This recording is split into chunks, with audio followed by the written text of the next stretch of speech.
Welcome to the Nido. We call our Montessori infant room the Nido, which is Italian for nest. A warm, nurturing place, a home away from home for babies and young toddlers.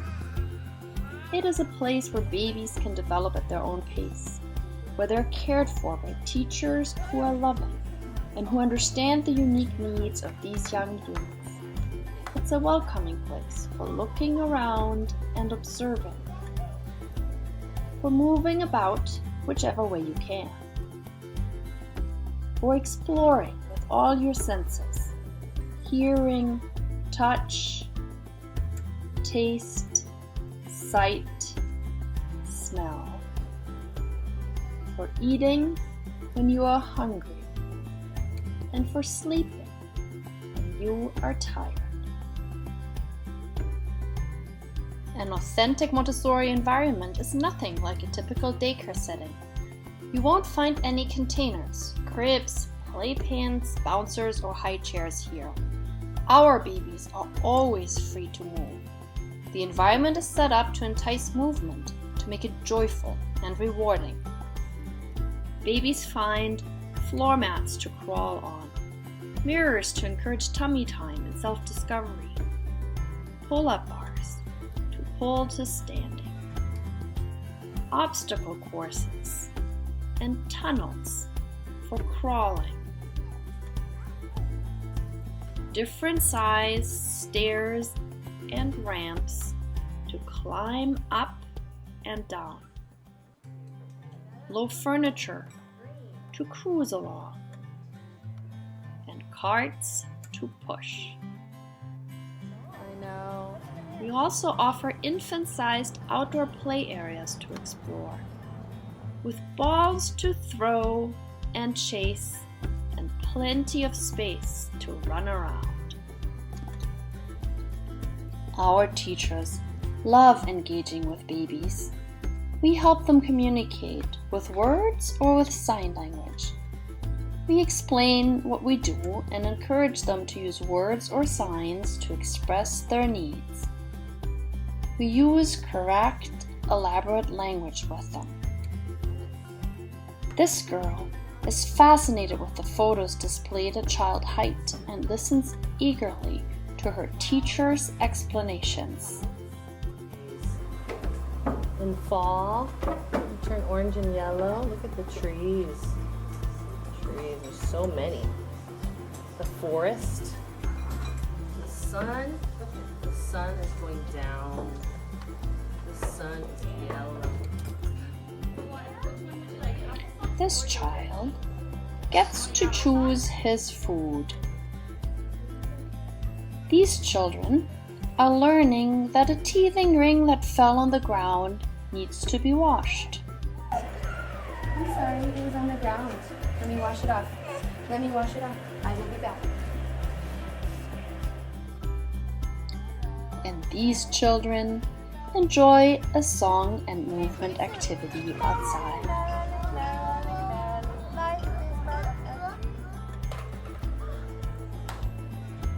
Babies need to explore the world with all their senses. Actively explore it, using the hand as the tool of the mind. That's why our Nido offers a rich sensorial environment. Babies have access to materials of many textures, from soft sheepskins to cuddle with, to furry balls to touch, to seasonal items like pumpkins to explore at length with little fingers. They play with a wide range of toys, from balls and interestingly textured baskets, to a wide range of wooden toys to handle, from trackers to explore, to wooden objects to bang. Songs and instruments like shakers are integrated into the day.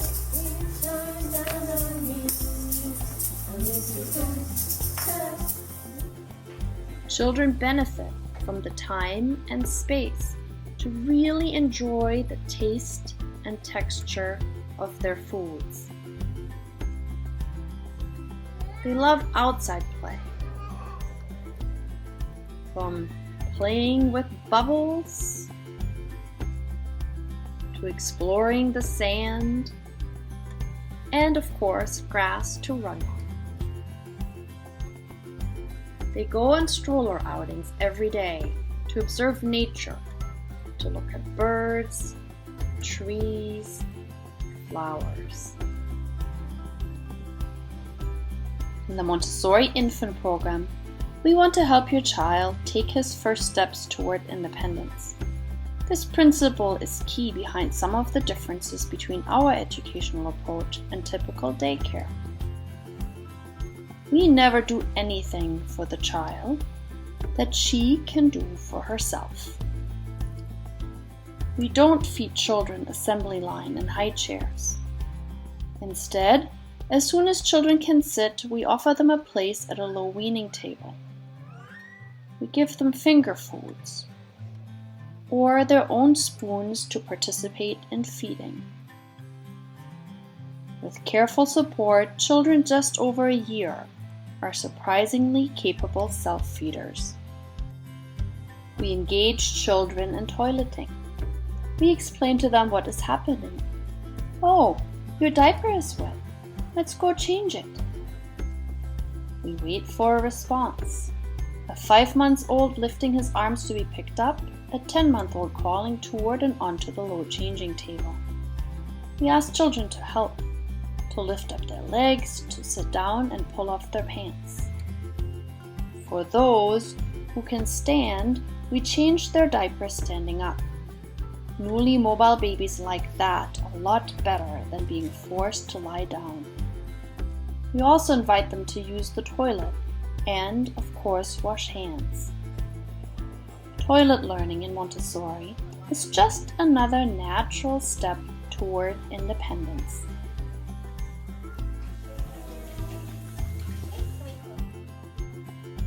While it is convenient for the adults in a daycare setting to have everybody eat or nap at the same time, it is not optimal for the babies. In a Montessori environment, we always follow the child. We maintain a consistent routine. When children wake up, they can leave the sleeping area as soon as they feel ready. The teacher will have food ready for them, as most likely they will be hungry. They eat, again at their own pace, so they can self-feed. Then, it is time for activities, for exploration. When a child shows us she is tired, we help her get settled for a nap. And then she can sleep until she's done. No waking up a sleeping baby here.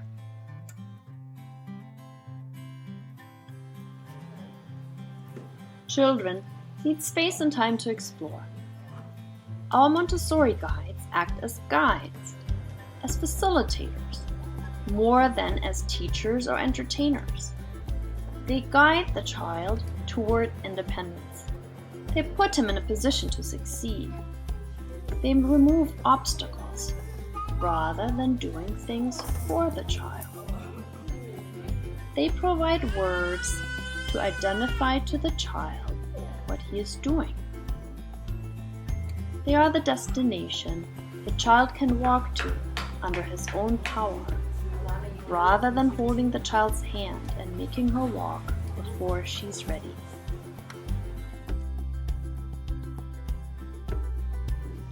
Because a Montessori infant room, a Nido, is carefully prepared for the child, with low furniture, tiny toilets, little tables to eat at. Because our Montessori guides are trained in child development and love to work with babies. Because in the Nido, babies are loved, respected, and treated as fully human. Montessori infants are happy, engaged, learning, and growing every day. And when babies thrive, parents are happy. That is the power of Montessori from the very first steps.